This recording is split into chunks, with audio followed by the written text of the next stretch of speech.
isang artikulong lumabas sa internet, kinilala ang Quezon City bilang ika-7 lungsod sa buong mundo kung saan matatagpuan daw ang mga pinakagwapong mga lalaki. Ayon naman sa isang taga Quezon City at internet celebrity, may mga responsibilidad daw na kaakibat ang pagiging makisig. Live mula sa Quezon City, si Bam Alegre na may paandar. Bam! Kara, Quezon City, tinatawag nila yung City of the Stars dahil karamihan ng mga broadcast facilities nandito. Katulad nga nitong Barangay LS 97.1. And naturally, dito rin nakatira karamihan ng mga artista. At sabi nga sa international website na yan, mga Pilipino, romantiko, maganda ang tan. Kaya pakinggan nyo itong ulat na ito. Sa international website na Traveler's Digest, pampito ang Quezon City sa mga lungsod na may pinakagwapong lalaki raw sa buong mundo. Ang nagsulat ng artikulo, isang banyagang travel writer.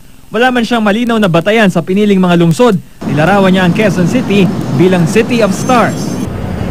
Particular ding nabanggit ang kagwapuhan ng kapuso star na si Ding Dong Dantes. Sa Quezon City rin daw kasi nakatira ang karamihan ng mga artista, katulad ng isa pang taga QC na kapusohang si Aljur Abrenica.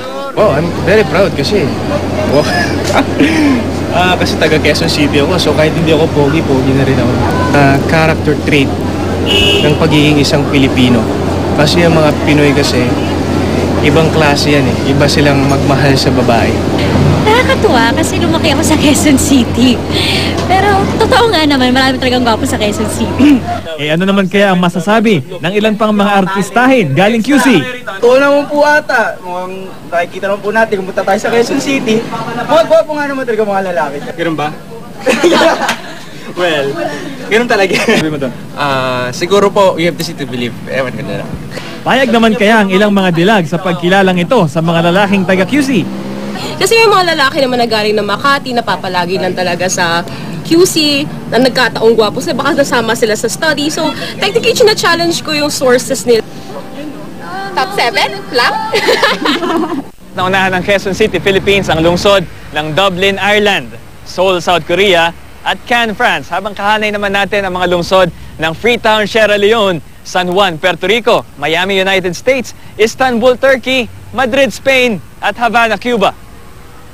Pero kung ang isa pang taga-QC at internet celebrity na si Ramon Bautista ang tatanungin, hindi raw biro maging gwapo. May mga responsibilidad daw na nakakabit dito. Tunay na gwapo, bukod sa physical na katangian, yan yung mga gentleman, marunong gumalang sa mga kababaihan. At saka, syempre yung physical na anyo, makocompensate mo yan.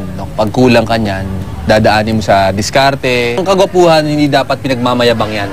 Isa siyang responsibilidad dahil hindi natin dapat ginagamit ang kagwapuhan natin sa panlilinlang ng kababaihan.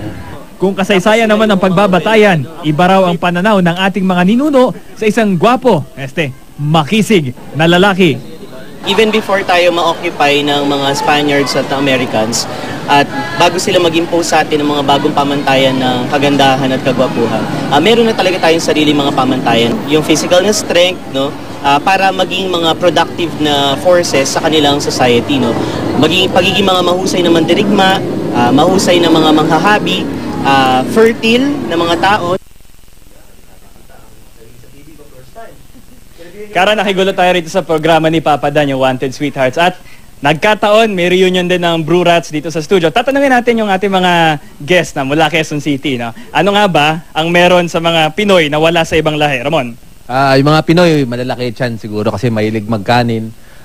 Pagka malaki tiyan, syempre masarap yakapin. Kaya nakakagwapo yan. Si Angel naman po.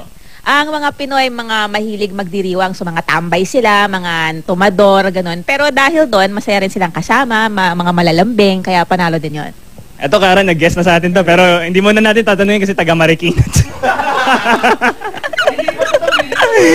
Si Papa Dan, ano ba meron sa ibang mga lahi na wala na kumbaga talo yung ibang mga lahi sa atin? Ang Pilipino nakipagsuntukan para sa nakipaglaban talaga sa digmaan. Panahon pa naman ni Rizal. Saka si Rizal napansin ko, siya ang kahit medyo maraming chicks, medyo parang babaero, nagiging bayani. Yun ang Pilipino.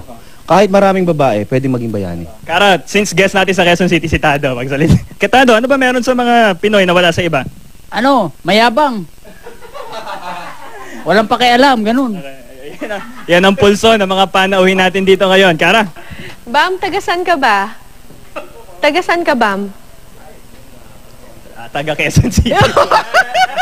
Quezon City Yun po ako totoo. nag-aral.